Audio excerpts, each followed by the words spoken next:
पश्चिम बंगाल की जनता से पीएम मोदी की राम राम ने ममता बनर्जी की नींद हराम कर दी है।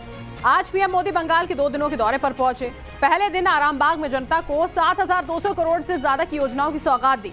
इसके बाद चुनावी जनसभा की। इसमें उन्होंने संदेश खाली की घटना का जिक्र करते हुए टीएमसी सरकार पर निशाना साधा। उन्होंने इंडी गठबंधन की खामोशी पर सवाल खड़े किए। पीएम मोदी ने जनता से अपील की, माताओं बहनों के साथ जो हुआ उसका बदला लेना है और हर चोट का जवाब वोट से देना है। पश्चिम बंगाल में पीएम मोदी के कैंप से टीएमसी में हड़कंप मचा हुआ है।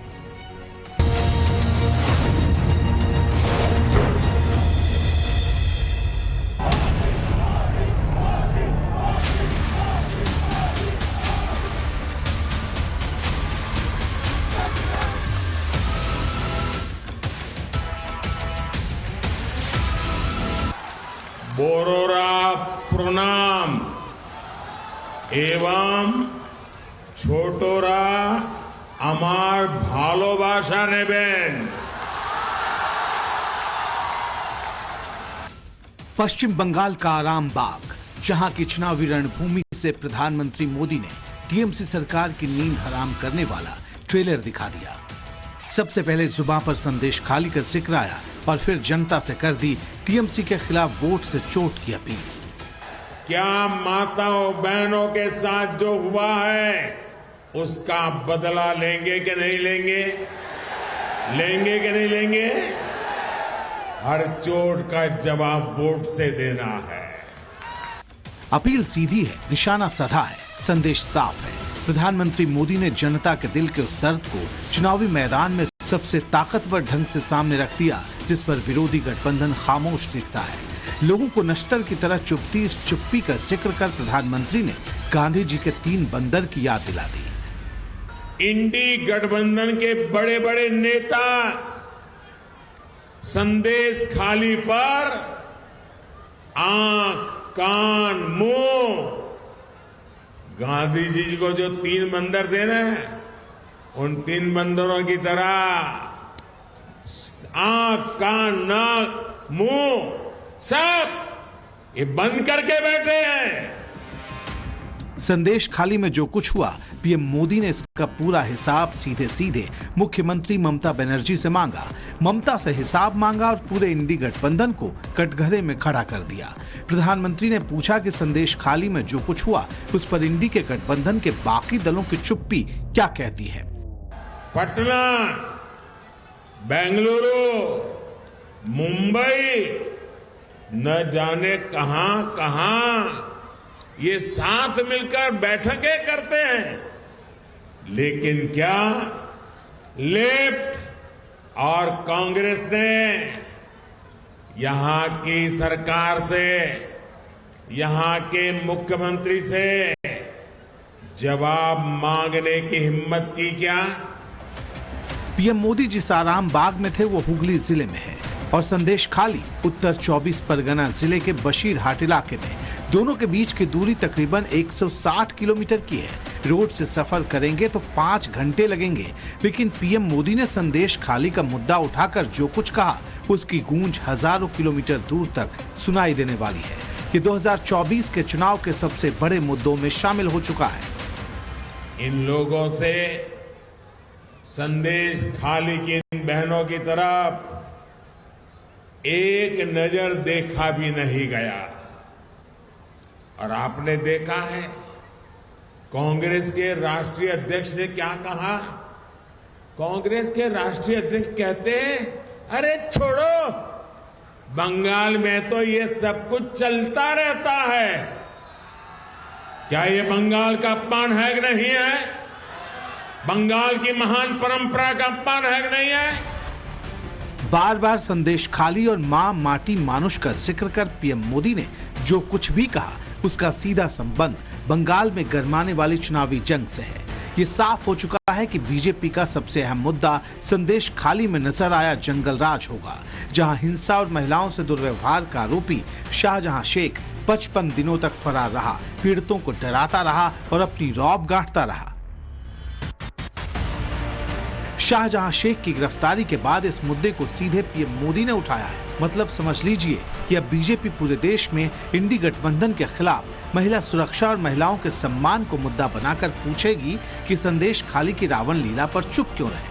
विरोधियों में पीएम मोदी के इस तीखे हमले से खलबली है। जिस आराम बाग से पीएम मोदी ने इंडी गठबंधन को सीधे सीधे ललकारा है, अब वहां के चुनावी समीकरण को समझिए। आराम बाग अनुसूचित जाति के लिए सुरक्षित सीट है। कभी ये सीपीएम का गढ़ हुआ करती थी, लेकिन वक्त बदला तो यहाँ की चुनावी जंग टीएमसी बनाम बीजेपी के नाम हो गई। 2019 के लोकसभा चुनाव में पश्चिम बंगाल की ये वो सीट थी जहां बीजेपी सबसे करीबी मुकाबले में हारी थी। इसलिए पीएम मोदी ने आराम बाग में पहले सभा कर अपनी रणनीति का इजहार कर दिया है। 2019 में यहां बीजेपी टीएमसी से सिर्फ 1142 मतों से हारी थी। टीएमसी की अपरूपा पोद्दार उर्फ आफरीन अली को 6,49,000 वोट मिले थे, तो बीजेपी के तपन कुमार राय को 6,48,000 वोट। टीएमसी उम्मीदवार को 44.14% वोट मिले, तो बीजेपी उम्मीदवार को 44.06% वोट। साफ है कि यहाँ बीजेपी का पलड़ा बराबरी जैसा है और पीएम मोदी की रैली के बाद पार्टी की ताकत और भी बढ़ने की उम्मीद है। मां, माटी, मानुष, ये इसके ढोल पिटने वाली टीएमसी ने संदेश खाली की बहनों के साथ जो किया है, वो देखकर पूरा देश दुखी है, आक्रोशित है। और मैं कह सकता हूं कि राजा राम मोहन राय की आत्मा आज जहां भी होगी, इन लोगों के इन कारनामों के लेकर के अत्यंत दुखी हुई होगी। प्रधानमंत्री 2 दिन के पश्चिम बंगाल दौरे पर हैं। हुगली में 7200 करोड़ से अधिक की परियोजनाओं का उद्घाटन और शिलान्यास किया। यानी विकास का एजेंडा एक तरफ है और दूसरी तरफ है संदेश खाली की घटनाओं के जरिए लोगों को अपने साथ एकजुट करने का भावनात्मक एजेंडा। यही वजह है कि टीएमसी की नींद गायब है। विपक्षी दलों को पीएम मोदी की सभा में दूर की रणनीति साफ दिख रही है। चोरी का माल तृणमूल का घर पे था और जब देखा सुविधा नहीं है तो माल को निकाल दिया बाहर में। और हम लोग चाहते हैं शेख शाहजहां को कड़ी से कड़ी दंड मिले। ये पूरा बंगाल का जनता चाहते हैं।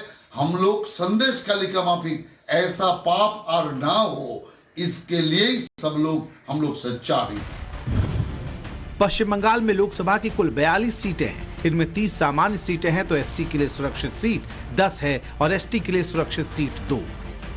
2019 के चुनाव में बीजेपी ने 42 में से 18 सीटें जीत ली थी, तो टीएमसी को 22 सीटें मिली थी। बीजेपी ने 2014 में राज्य में सिर्फ 2 सीटें जीती थी, तो अगले 5 साल बाद 2019 में सीधे 18 जीत गई, यानी 16 सीटों का उछाल आया।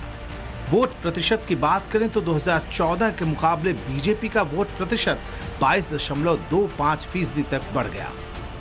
यही वजह है कि टीएमसी को हमेशा आशंका रहती है कि कहीं लोकसभा चुनाव में बीजेपी के ग्राफ के बढ़ने का यही ट्रेंड रहा तो 2024 में उसका सफाया हो सकता है। पश्चिम बंगाल में बाकी राज्यों के मुकाबले काफी ज्यादा वोटिंग होती है। 2019 में 78% से भी ज्यादा मतदान हुआ था। करीब 5,72,00,000 लोगों ने वोटिंग की थी। यह आंकड़ा बहुत बड़ा है, इसलिए पीएम मोदी अभी से आक्रामक मतदान का ट्रेंड सेट कर रहे हैं। उन्हें पता है कि उनके हर शब्द चुनावी घमासान को और तेज करेंगे और संदेश खाली का असर बंगाल के हर वोटर के मन पर होगा।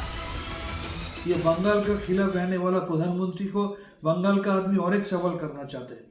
आज क्या आपका हिम्मत होगा? आपका लीडर ऑफ अपोजिशन शुभेंदु अधिकारी, जिसका नाम सीबीआई के एफआईआर में है, जिसको पूरा देश देखा पैसा लेते हुए कैमरे के सामने, जिसके खिलाफ 20 एफआईआर है, क्या आपका हिम्मत है उसको आप आज स्टेज से सस्पेंड कर सके?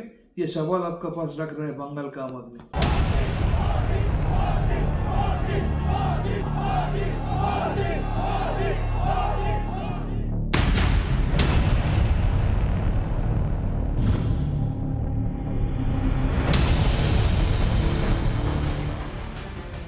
वहीं टीएमसी भी बीजेपी के इस आक्रामक चुनावी अभियान का जवाब देने की तैयारी में है।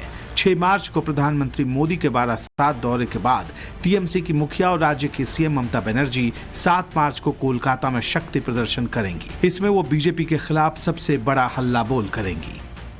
तो अभी पता चलता है कि इतना दुख है भारतीय जनता पार्टी में दिखाई जाता है, वो तुले हुए है बंगाल में, बंगाल को अशांत बनाने में।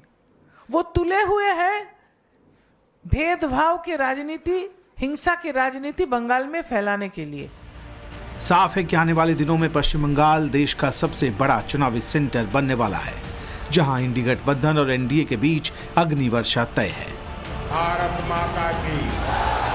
Bureau report, Times Now Bharat. वंदे वंदे।